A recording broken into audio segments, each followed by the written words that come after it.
Hello everyone, welcome to chalk and talk. इस video में आज हम डिस्कस करेंगे केमिस्ट्री सेक्शन के इम्पॉर्टेंट टॉपिक, जहां से एचपी टेट में हर बार क्वेश्चन पूछा जाता है। ये इम्पॉर्टेंट टॉपिक मैंने प्रीवियस ईयर क्वेश्चन पेपर्स को एनालाइज करके निकाले हैं।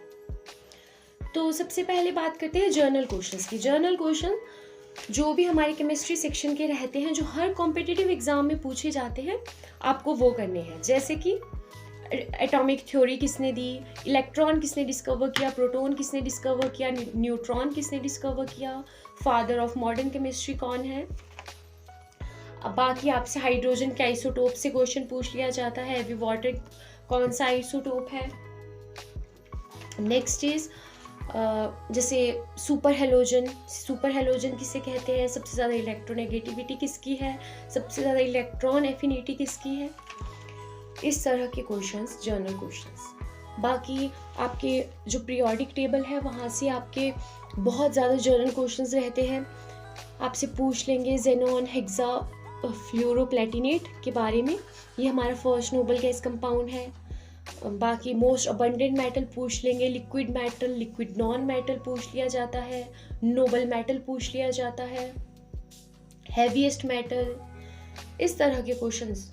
बाकी जैसे हमारा सीजियम है, मोस्ट इलेक्ट्रोपॉजिटिव मेटल है, ओलियम का फॉर्मूला पूछ लिया जाता है। मैच बॉक्स कैसे बनता है, किस चीज़ का मिक्सचर है, क्या है। कैंसर ट्रीटमेंट में जैसे हमारा कोबाल्ट 16 यूज़ होता है। तो इस तरह के जो भी जर्नल से क्वेश्चंस बनते हैं, पीरियोडिक टेबल से तो जितने भी क्वेश्चन बनते हैं ऐसे जर्नल, वो आपको सारे ही करने हैं। रस्ट का फॉर्मूला भी पूछ लिया जाता है।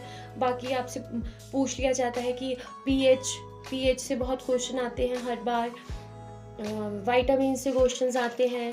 बाकी आपके कॉमन नेम, केमिकल नेम, यहाँ से भी क्वेश्चन रहते ही रहते हैं। तो ये आपको जर्नल क्वेश्चंस करने हैं।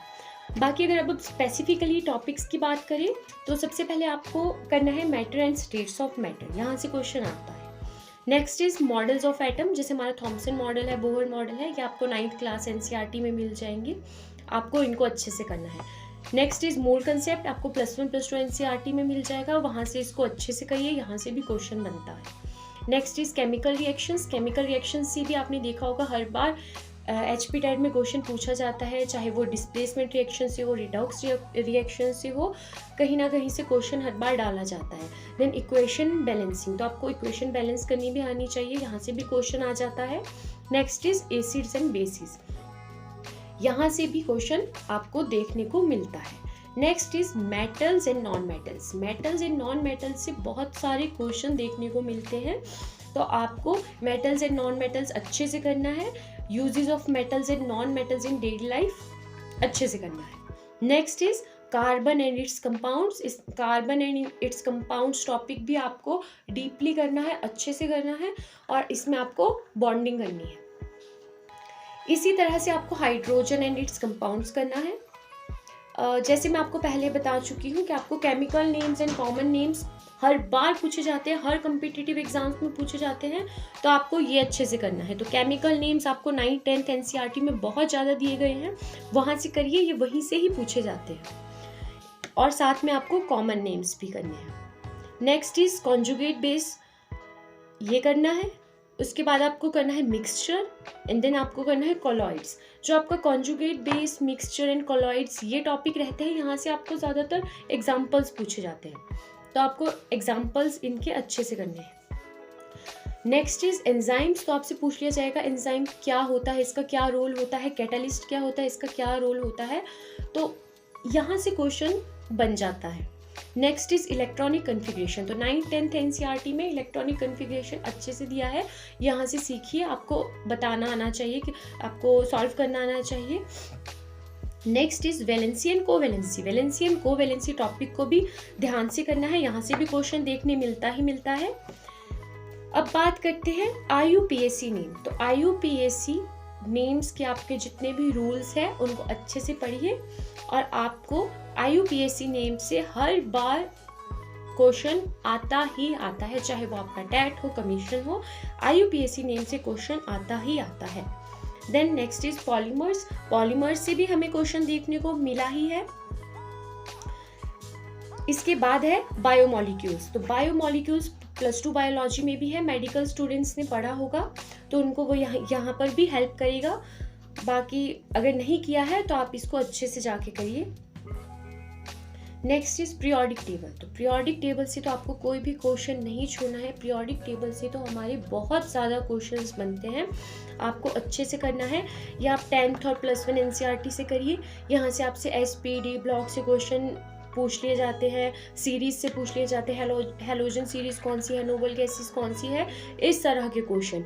Next is alkali metals. Alkali metal से भी आपसे बहुत सारे क्वेश्चन आ जाते हैं। इसी तरह से एल्कली अर्थ मेटल से बहुत सारे क्वेश्चन पूछ लिए जाते हैं। नेक्स्ट इज आपसे फंक्शनल ग्रुप पूछ लिए जाते हैं, वहाँ से क्वेश्चन डाल दिए जाते हैं, जैसे कीटोन ग्रुप से डाल दिया, एल्डिहाइड ग्रुप से डाल दिया, कार्बोक्सिलिक ग्रुप से डाल दिया। इनको अच्छे से करिए। Next is temperature. तो टेम्परेचर से भी मैक्सिमम टाइम क्वेश्चन देखने को मिला है आपको, इसमें कन्वर्जन आ जाता है। तो आपको कभी उसमें relation between Fahrenheit and Celsius पूछ लिया जाता है, relation between kelvin and Celsius पूछ लिया जाता है, कन्वर्जन पूछ लिया जाता है, एक यूनिट से दूसरी यूनिट में कन्वर्ट करने के लिए बोल दिया जाता है आपको। तो आपको पहले तो इसका फॉर्मूला पता होना चाहिए और फिर आपको सॉल्व करना आना चाहिए। Then next is melting point and boiling point. तो आपसे melting point and boiling point से बहुत बार क्वेश्चन पूछा गया है, हर बार क्वेश्चन पूछा गया है, तो ये कंसेप्ट भी आपको अपना अच्छे से क्लियर करना है। Next is Lewis acid and bases. तो लुईस एसिड एंड बेसिस से हर बार क्वेश्चन आया है, इस कंसेप्ट को भी अच्छे से क्लियर करिए। Next is radio active elements. तो रेडियो एक्टिव एलिमेंट्स करना है, उसके बाद आपको करना है आयनाइजेशन एंथैल्पी। देन उसके बाद करनी है आपको आइसोटोप एंड देयर यूजेस। मैंने आपको अभी जैसे एग्जांपल दिया था कि हाइड्रोजन के आइसोटोप पूछ लिए जाते हैं, उनका यूज पूछ लिया जाता है। इसी तरह से आपको आइसोटोप्स करने हैं और उन सभी के यूजेस बहुत ही अच्छे से करने हैं। Next is alloys and there uses. तो एलॉयज करिए और उनके यूजेस करिए। उसके बाद आ जाते हैं ऑक्सीडेशन स्टेट पे। तो ऑक्सीडेशन स्टेट आपको निकालनी आनी चाहिए। अब बात करते हैं फाइबर्स की। तो फाइबर्स हमारे नेचुरल फाइबर्स होते हैं, सिंथेटिक फाइबर्स होते हैं। ये छोटी क्लासेस में है, 8th NCERT में है, तो आप इसको वहाँ से देखिए, यहाँ से भी हर बार क्वेश्चन आता है। Next is vitamins. तो मैं बता चुकी हूँ, वाइटामिन्स का क्वेश्चन हर कम्पिटिटिव एग्जाम में रहता है। तो इसके सोर्सेज करिए, डेफिशिएंसी करिए, और सबसे इम्पॉर्टेंट आपको करना है हर विटामिन का chemical name. Next is hybridization, और उसके बाद आ जाता है हमारा VSEPR theory. Hybridization and VSEPR theory आपका हेल्प करती है सिमेट्री में। तो हमारे सिमेट्री से भी हर बार क्वेश्चन रहते ही रहते हैं स्ट्रक्चर से, तो आपको हाइब्रिडाइजेशन एंड VSEPR थ्योरी अच्छे से करना है। Next is electrochemistry. तो इलेक्ट्रोकेमिस्ट्री का आपको हर एक क्वेश्चन बहुत अच्छे से करना है। इस कंसेप्ट को आपको अपना अच्छे से क्लियर करना है, क्योंकि इलेक्ट्रोकेमिस्ट्री से हमेशा क्वेश्चन रहा है।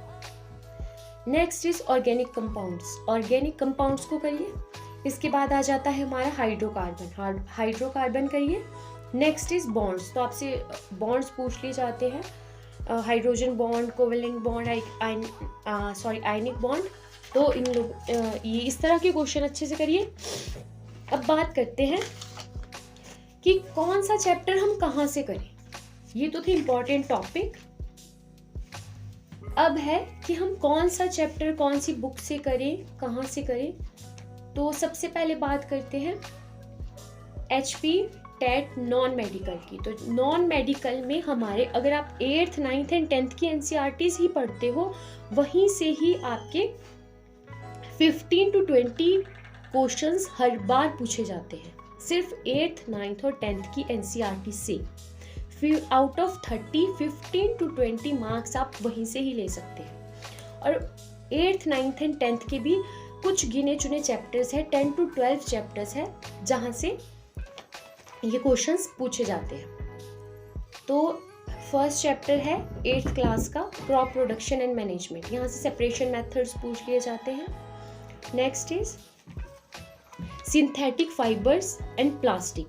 ये भी 8th क्लास का 3rd चैप्टर है, तो यहाँ से टाइप्स एंड एग्जाम्पल्स पूछ लिए जाते हैं, आपको ये करना है। Next is coal and petroleum, ये भी 8th क्लास का चैप्टर है, ये 8th क्लास का 5th चैप्टर है। यहाँ से आपको फॉर्म्स पूछ लिए जाएंगे कार्बन की, बाकी किस तरह से पेट्रोल बनता है, इस तरह के क्वेश्चन आ जाते हैं। Next is combustion and flame, ये 8th क्लास का 6th चैप्टर है। यहाँ से आपको वो जो एक कैंडल वाला डायग्राम है उस चैप्टर में, कंबशन एंड फ्लेम चैप्टर में, वहाँ पे जो जोन्स दिए हैं फ्लेम के, वहाँ से क्वेश्चन पूछ लिया जाता है। नेक्स्ट है मैटर इन आवर सराउंडिंग्स, तो ये 9th क्लास का चैप्टर है, आपको ये करना है। Next is matter around us pure, ये भी 9th क्लास का चैप्टर है, इसे करना है। Next is atoms and molecules, ये भी 9th क्लास का चैप्टर है, इसे आपको अच्छे से करना है। यहाँ से आपसे मॉडल पूछ लिए जाएंगे, Dalton model, Bohr model, Thomson model. Next आ जाता है हमारा स्ट्रक्चर ऑफ एटम, ये भी 9th क्लास का चैप्टर है, ये आपको अच्छे से करना है। Next is chemical reaction and equations, ये क्लास 10th NCERT में दिया गया है, आपको वहाँ से करना है। Next is acid basis and salts, ये भी क्लास 10th से करना है। Next is metals and non metals, ये भी क्लास 10th NCERT में चैप्टर है। Next is carbon and its compounds, ये भी आपको 10th NCERT से करना है। Next is periodic classification of elements, ये भी क्लास 10th NCERT में आपको दिया गया है। तो ये था नॉन मेडिकल स्टूडेंट्स के लिए। अब अगर हम बात करें मेडिकल स्टूडेंट्स की, तो मेडिकल स्टूडेंट्स को 8th, 9th एंड 10th से सिर्फ 5 to 6 क्वेश्चन पूछे जाते हैं, इससे ज़्यादा नहीं पूछे जाते हैं। तो आप लोगों को 11th एंड 12th की NCERTs अच्छे से करनी है मेडिकल स्टूडेंट्स को। आई होप आप लोगों को ये वीडियो इन्फॉर्मेटिव लगी हो। अगर ये वीडियो इन्फॉर्मेटिव लगी तो मेरे चैनल को लाइक, शेयर एंड सब्सक्राइब करना ना भूलें। Thank you.